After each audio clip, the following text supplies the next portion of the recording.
Informe Coronavirus.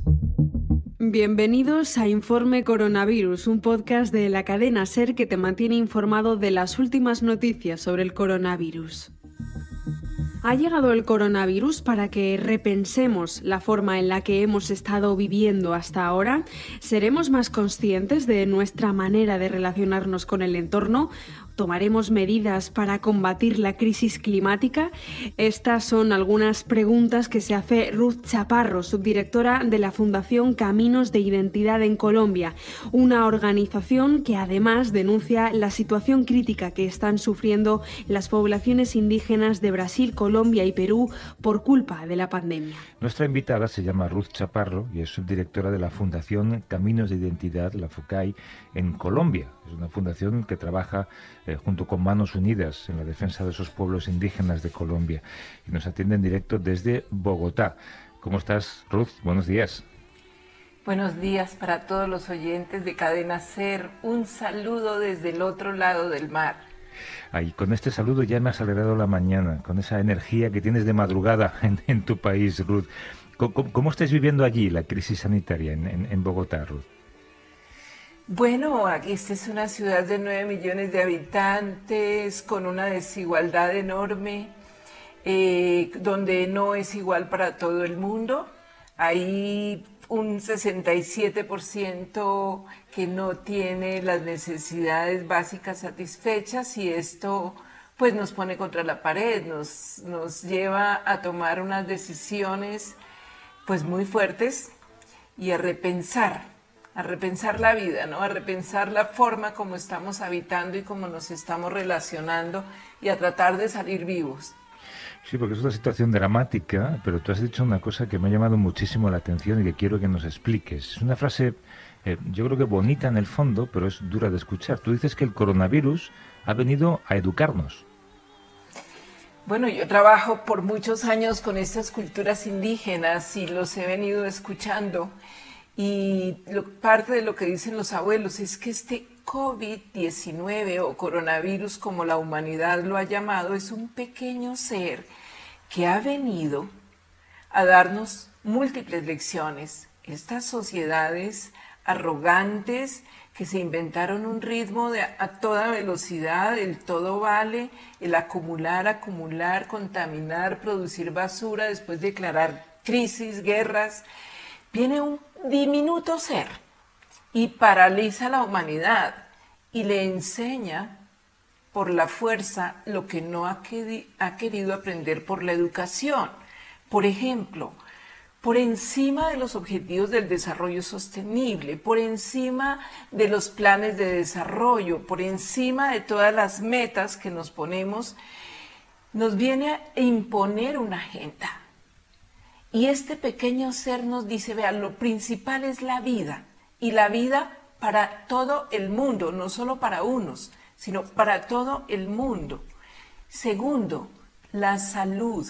Es necesario cuidar la salud. Tenemos que dedicar tiempo a cuidar la salud, recursos, el autocuidado es fundamental.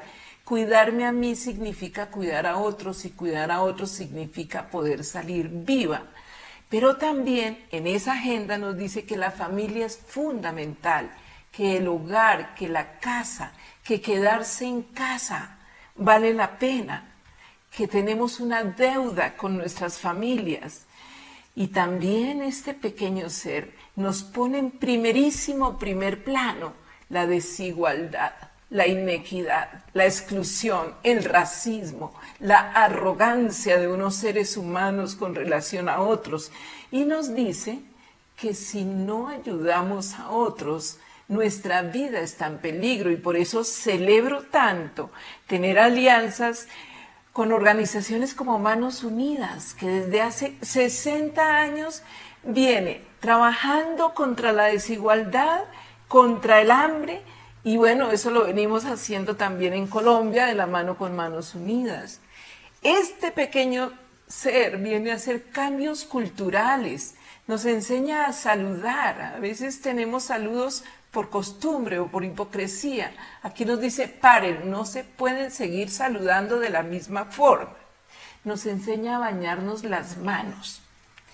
nos enseña incluso cómo debemos desinfectar los alimentos.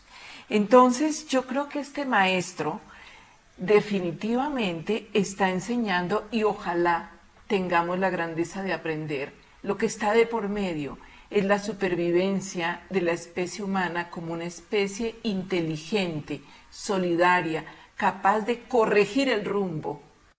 En esas estamos y yo confío que este retiro, los indígenas no hablan tanto de cuarentena, sino de encierro. El encierro es un ritual para pensar la vida, la manera como estamos habitando el planeta, cómo nos estamos relacionando con los seres humanos y con la naturaleza. Y esperamos después de este encierro salir siendo mejores seres humanos. Ojalá. La Organización Mundial de la Salud ha pedido un fondo específico de emergencia para proteger a las comunidades indígenas. ¿Cuál es la situación de las poblaciones indígenas en Colombia? Bueno, la situación es dramática. Tenemos 115 pueblos indígenas con cerca de 2 millones de habitantes y pues ellos históricamente han tenido sucesivos procesos de exterminio, de exclusión, de racismo. Muchos de ellos están en la pobreza extrema y no es lo mismo en la cuarentena o el aislamiento en todas partes y menos para los pueblos indígenas, por ejemplo los de la Amazonía. Estar en aislamiento en zonas que no tienen infraestructura en salud, que no tienen comunicación, que no tienen medio de transporte y en unas fronteras supremamente porosas y contaminadas, donde este COVID avanza sin fronteras, sin estructuras, pues de verdad la situación es dramática, dramática. La angustia en medio de los ríos es impresionante y si estos pueblos desaparecen, es la humanidad la que pierde. Este ser, el COVID-19, ha hecho que el país se entere que existen pueblos indígenas y que esos pueblos indígenas tienen derechos y que debía haberse hecho inversiones en salud hace muchos años y no se hicieron. En la Guajira colombiana, en el desierto de la Guajira, pues allí se agotó el agua, hablando de cambio climático, y por lo mismo no hay acceso a alimentos. Y esos pueblos con altos índices de analfabetismo, sin internet, sin móvil, es muy difícil la cuarentena en una frontera con Venezuela, donde la situación es dramática, pues es necesario hacer asistencia alimentaria, ayuda humanitaria a nuestros gobiernos, a nuestros sucesivos gobiernos. Esto les ha quedado grande. Interlocutar con estos pueblos, reconocer sus derechos en la práctica, porque están reconocidos en el papel, les ha quedado muy difícil. Y por eso es necesario que la sociedad civil, como nosotros, como Manos Unidas, pues asumamos responsabilidades. Si no las asumimos, muchos van a desaparecer. Hoy estamos salvando vidas por solidaridad humana, porque hay organizaciones que deciden trabajar con estos pueblos excluidos y ponerlos en primer plano. Pero no es fácil. La situación de los indígenas en Brasil, nosotros trabajamos en la frontera, en Perú y en Colombia, es dramática. Hay comunidades ya totalmente contagiadas en Brasil y que no están siendo atendidas. Y en Colombia, en Leticia, la situación colapsó. Y colapsó terriblemente. Los indígenas, por supuesto, no se van a dejar morir así nomás. Están organizados, han activado sus guardias, sus rituales, sus autoridades tradicionales para ponerle un cerco a toda la población y para ponerle un cerco a esta pandemia. Pero sin nuestra ayuda va a ser imposible. y son gente olvidada por quienes tienen que decidir, como decías. Hay otra cosa que está en marcha, Ruth, y es la deforestación constante de la Amazonía, que además se ha disparado en el último año. Creo que son 9.000 kilómetros cuadrados destruidos, el equivalente más o menos a 10.000 campos de fútbol. Recuérdanos, porque no lo hacemos con suficiente frecuencia, ¿qué intereses económicos están detrás de ese destrozo medioambiental? Bueno, la Amazonía tiene una importancia extraordinaria para el control climático del planeta. Podríamos decir que todos necesitamos la Amazonía, todos, para poder vivir. Sin embargo, esta Amazonía está habitada por unos pueblos que la conocen, que la han sabido conservar. Pero este modelo de desarrollo, de explotar los recursos naturales, es perverso, es perverso. Ya el año pasado fueron miles de hectáreas incendiadas, 2 millones de hectáreas incendiadas por decisiones humanas.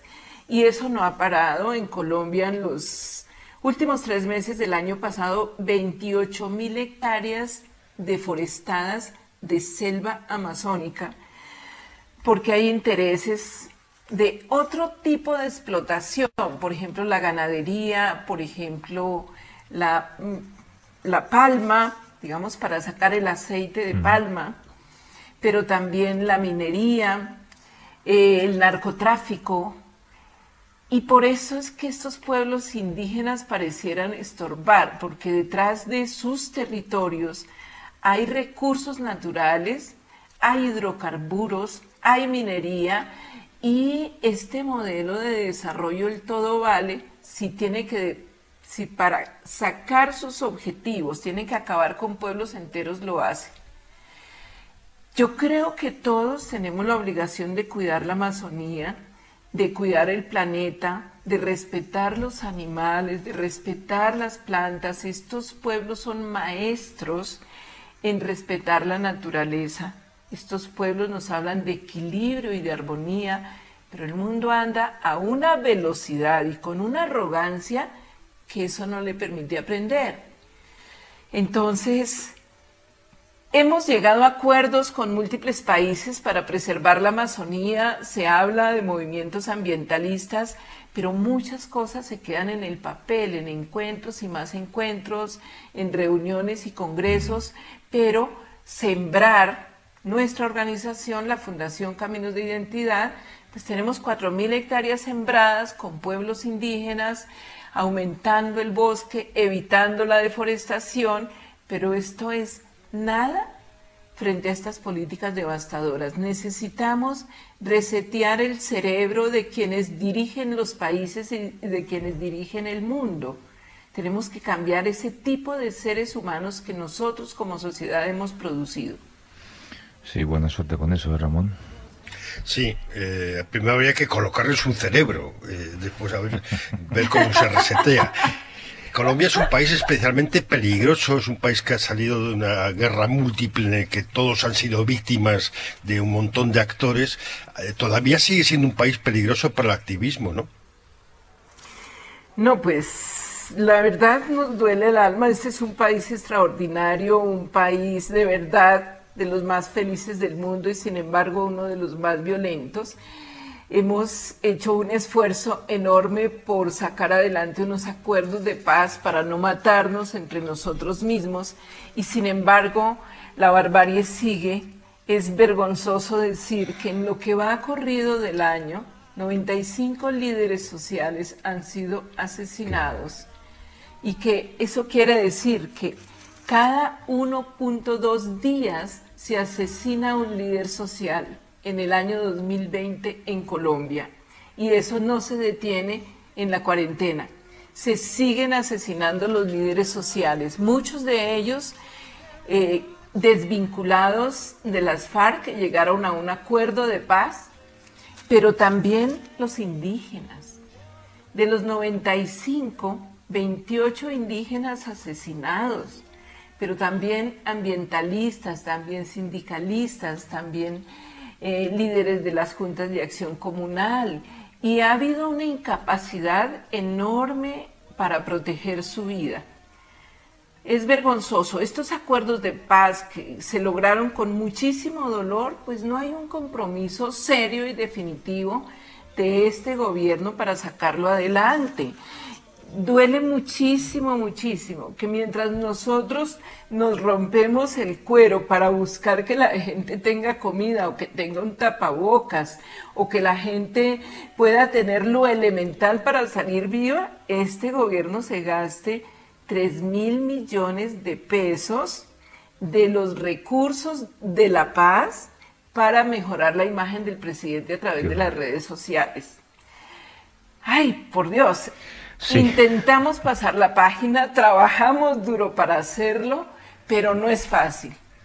¿Qué sabor agridulce nos deja esta conversación contigo, Ruth? Es tan esperanzadora y nos ayuda a despertar en todos los sentidos, pero al mismo tiempo entristece mucho escuchar las cosas que dices. Pero nos ha encantado hablar un rato contigo, con Ruth Chaparro, activista, subdirectora de la Fundación Caminos de Identidad, que trabaja con Manos Unidas en Colombia. De nuevo te agradezco mucho esta charla, que estés despierta hasta hora de la madrugada allí en Bogotá, y sobre todo te agradezco tu trabajo, porque, como decías tú, es para que respiremos todos, no solamente para salvar a sus pueblos. Ruth, un abrazo muy fuerte, suerte con todo lo que hagas en el futuro. Bueno, un abrazo para ustedes, a cuidarse y a cuidarnos a todos. Gracias, Ruth, un beso. Gracias. El pequeño comercio es el gran afectado en esta crisis del coronavirus y la hostelería uno de los sectores a los que está pegando con más fuerza. Los hosteleros llevan semanas intentando salvar sus negocios a través de los pedidos telefónicos y online. Uno de ellos es Casa Paco, en Madrid. Empezaron en 1954 y ni la pandemia ni el confinamiento han impedido que sigan repartiendo su plato estrella, la tortilla de patatas. La respuesta. Ayer comentábamos que algunas comunidades autónomas van a entrar en la fase en la que podrán disfrutar mañana de las terrazas de los bares, por ejemplo. Otras se van a quedar en lo que podríamos llamar la fase de la envidia.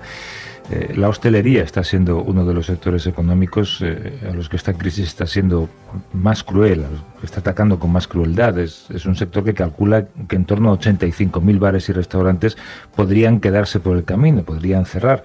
Y hay muchos hosteleros que ya llevan semanas trabajando, tratando de salvar sus negocios con los pedidos online y preparándose para lo que va a pasar mañana en algunos lugares, ¿no? Hemos podido ir en persona a recoger nuestros pedidos a los establecimientos. Ahora lo que hemos querido nosotros como programa es ir a uno de esos establecimientos para contarles cómo trabajan dentro. Casa Paco es un pequeño bar situado en el barrio de Argüelles, en Madrid. Son 3 generaciones de la misma familia que se han hecho desde 1954 con este negocio, en el que el plato más característico, no podía ser de otra manera, es la tortilla de patatas. Dani Sousa ha acompañado durante las horas de la cena a José Manuel, que es el dueño y el único que está trabajando allí en estos momentos. ¿Casa Paco, dígame? Sí. Dame un segundito que te tomo nota, ¿vale? Un segundito, no me cuelgues. ¿Un bocadillo de calamares? De cabrales, sí. ¿Pero cuántas quieres de cada? Van por unidad. ¿Una de cada? ¿Vale? ¿Tu nombre? Jesús. Vale, genial, Jesús, hasta ahora. Hola, ¿qué tal? Soy Dani. ¿Qué te veo? ¿Cocinando? Sí, estoy haciendo un pedido, un chico que está esperando. ¿Eso qué son? ¿Los pedidos que tienes para hoy? Aquí me entran los pedidos por las aplicaciones. Por ejemplo, entra uno de Deliveroo y nos procedemos a hacerlo. Son 2 de croquetas de ibérico. Vale, y luego sería una tortilla española con cebolla de 18 centímetros. ¿Esas de las grandes o de las medianas? Esa es la mediana, justo, lo que sería como media tortilla de la que conocemos siempre, ¿no? Bueno, sí, con 4 raciones de croquetas y una tortilla, yo creo 4 que... 4 croquetas, una tortilla, se come una pareja... bien para cenar, ¿no? Una pareja bastante bien. ¿Qué tal la semana? La semana ha estado muy bien. Se nota ya que la gente va subiendo a la calle, entonces ya se nota que la gente pues va consumiendo más en los locales, ¿no? Tanto de restauración como imagino que la parte comercial. Oye, pues voy a salir a las 8, a las 9 prepáranos algo para cenar, ¿no? Y ya se lleva una... Y de paso que damos el paseo se cogen la tortilla. La tortillita, las croquetitas, alguna ración... ¿Es la nueva hora punta? ¿De 8 a 11 o qué? Ha cambiado mucho lo que es el sistema de los pedidos. Antes, cuando estábamos solamente con las aplicaciones, cuando volvimos, era todo igual. No había momentos. Era desde las 8:15, después de la gente aguantaba los aplausos al principio y luego empezaba con los pedidos.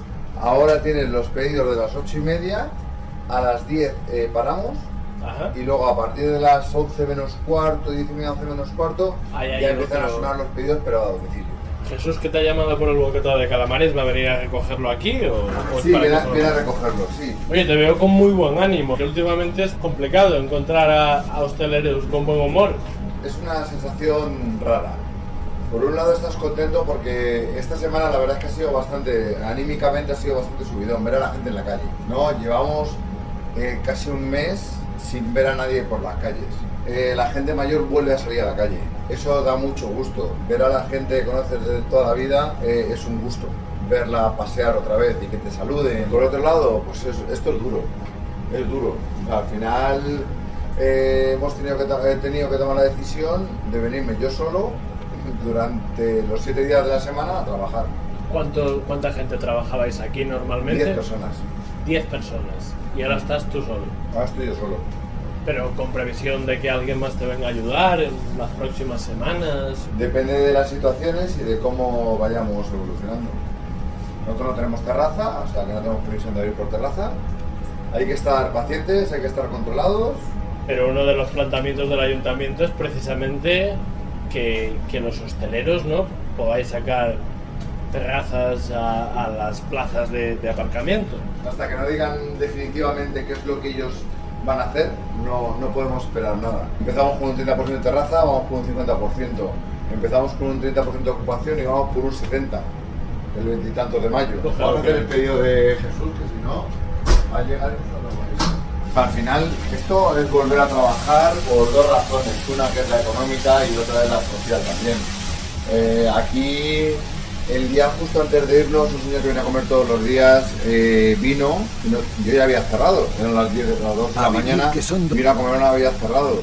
Y cuando vino dice, ¿y qué hago yo ahora? Pues tome, le dimos comida para 5 días, tortilla, croquetas, el menú que había preparado. Vive solo, claro, vive solo, sí, viudo. Entonces dije, bueno, pues yo esa comida y lo primero, llame a la policía, que le diga qué es lo que tiene que hacer para que alguien le lleve comida a casa. Pero es gente sola, gente que no sabe y que no se fía de dónde come, de qué come, de lo que está abierto. Cuando cerramos todos, hubo mucha gente que cerró y dejamos como un poco abandonada a mucha gente, ¿no? Yo me incluyo. ¿Qué te falta? Tengo 4274 de litro. Pero estoy terminando ahora mismo, ¿vale? Yo todos los pedidos, según los voy empaquetando, los vamos poniendo en la barra. Entonces cuando llegan los repartidores, con su número de pedido ellos lo recogen. No tenemos ningún contacto con ellos, más que el tema de las bolsas cerradas. Bueno, vas ya por la tercera tortilla desde que estoy aquí, o la cuarta. Sí. Esta es la de la com. Vamos a preparar la con queso de tía. Es una tortilla un poco gallega. Sí, sí. Un poco bastante. Hola. Hola, yo llamo hace un ratillo que había trabajado. Yo tengo Jesús. Sí. Vale, perfecto, gracias. Te acabas de pedir un bocadillo de calamares, Sí, enorme además. No está mal, no está mal. Porque para bajarlo Sí. tienes que hacer mucho deporte, ¿eh? Sí, eso sí. ¿Qué vives por aquí cerca tú? Sí, aquí al lado. ¿Has empezado a pedir más esta semana o ya has estado pidiendo todos estos días? Ya he estado pidiendo estos días, sí, pero ahora prefiero venir y darme un paseo y recogerlo. Lo típico, en lugar de antes te tomabas algo con los amigos, por ahí un pincho de tortilla, unas croquetas o tal, y ahora dices, bueno, pues me lo tomo en casa y por lo menos sabe parecido. Sabe a bar, por lo menos, ¿no? Sí, por lo menos, que eso es lo importante, eso es. ¿Cómo fue el último día que estuviste en un bar? ¿Te acuerdas? Lo recuerdo y lo hubiese aprovechado mejor si hubiese sabido que aquel era la última cerveza en un bar. Aquí somos de caña y pincho. Si somos un país que lo que estamos deseando es salir a tomar una caña. Y nuestra forma de ser es quedar con los amigos en los sitios, el salir a tomarte una cañita. Vas a cualquier sitio y tienes 20 minutos